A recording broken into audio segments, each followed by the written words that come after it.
మన దగ్గర ప్లాట్ కొన్న వాళ్ళందరూ మన కాటేజెస్ లో సకుటుంబంగా బస్ చేయవచ్చు. తెలుసు కదా, మన దగ్గర మద్యపానం ధూమపానం నిషేధం. డబుల్ బెనిఫిట్ ఆఫర్ తో సిర్లసీమ 2. భారత్ రాష్ట్ర సమితి అధ్యక్షులు కేసీఆర్ పాల్గొనేటువంటి కరీంనగర్ కదనభేరి సభ సన్నాహ సమావేశాలు కరీంనగర్లోని ఓ హోటల్లో జరిగాయి. దీనిలో భాగంగా హుజరాబాద్ ఎమ్మెల్యే పాడి కౌశిక్ రెడ్డి కానిస్టేబుల్ నుంచి డీజీపీ వారికి ఎవరిని వదలం, మిత్తితో సహా చెల్లించుకుంటాం, మీరు ఇప్పుడే అత్యుత్సాహం ప్రదర్శిస్తున్నారనేటువంటి కోణంలో ఆయన వ్యాఖ్యలు చేయడం జరిగింది. ఇది కాస్త తీవ్ర కలకలం రేపింది. అయితే కరీంనగర్కు చెందినటువంటి పురుషోత్తమ్ ఆశీష్ అనేటువంటి వ్యక్తి ఇచ్చినటువంటి ఫిర్యాదు మేరకి కరీంనగర్ పోలీసుల మనోభావాలు దెబ్బతిన్నాయని చెప్పేసి కేసు నమోదైంది. ఏంటి అసలు ఆ కేసు వివరాలు ఏంటి? మనతో మాట్లాడడానికి ఎస్హెచ్ఓ ఉన్నారు, సరిలా గారు ఉన్నారు. సో చెప్పండి, ఏంటి అసలు, ఏ కేసులు ఎవరు ఫిర్యాదు చేశారు, ఎప్పుడు ఏం కామెంట్ చేశారు, ఏ తేదీన, దానికి సంబంధించిన డీటెయిల్స్.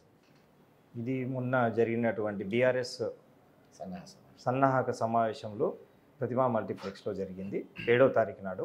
దాంట్లో గౌరవ కేటీఆర్ కూడా పాల్గొనడం జరిగింది. అదే ప్రోగ్రాంలో గౌరవ ఎమ్మెల్యే హుజరాబాద్ పాడి కౌశిక్ రెడ్డి గారు కూడా పాల్గొనడం, వాళ్ళ యొక్క కార్యకర్తలను ఉద్దేశించి మాట్లాడుతూ వారి యొక్క కార్యకర్తలపైన అక్రమమైన కేసులు సతాయిస్తారు అని చెప్పేసి మనసులో పెట్టుకొని దాన్ని ఉద్దేశించి కానిస్టేబుల్ ర్యాంక్ నుండి మా గౌరవ డీజీ గారి పైన కూడా అనుచిత వ్యాఖ్యలు చేస్తూ వారు మిత్తితో సహా మీకు చెల్లిస్తాము మా గవర్నమెంట్ వచ్చిన తర్వాత అని చెప్పేసి భయభ్రాంతులను గురి చేస్తూ, తర్వాత దీనిపైన నిన్న పురుషోత్తమ్ ఆశీష్ గౌడ్ సోషల్ వర్కర్ అతను ఒక యూట్యూబ్లో చూస్తూ ఇలా మంచి పని చేస్తున్నటువంటి కరీంనగర్ పోలీసుల పైన ఇలాంటి అనుచిత వ్యాఖ్యలు చేయకూడదు, అతను బాధ కలిగించింది అని చెప్పేసి మా పోలీస్ స్టేషన్ రావడం జరిగింది.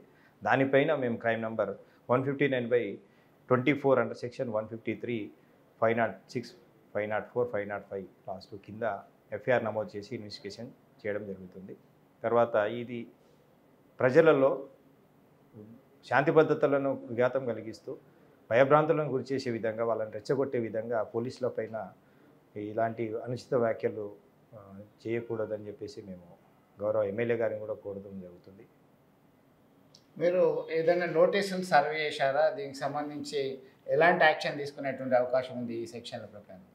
కంపల్సరీ మేము నిన్ననే ఎఫ్ఐఆర్ అయింది కాబట్టి యాజ్ పర్ సుప్రీంకోర్టు గైడ్లైన్స్ ప్రకారంగా మేము ముందుకెళ్తాము. ఇన్వెస్టిగేషన్లో ఏం జరిగింది ఏంటని చెప్పేసి అవన్నీ వీడియో కూడా చూడడం జరిగింది.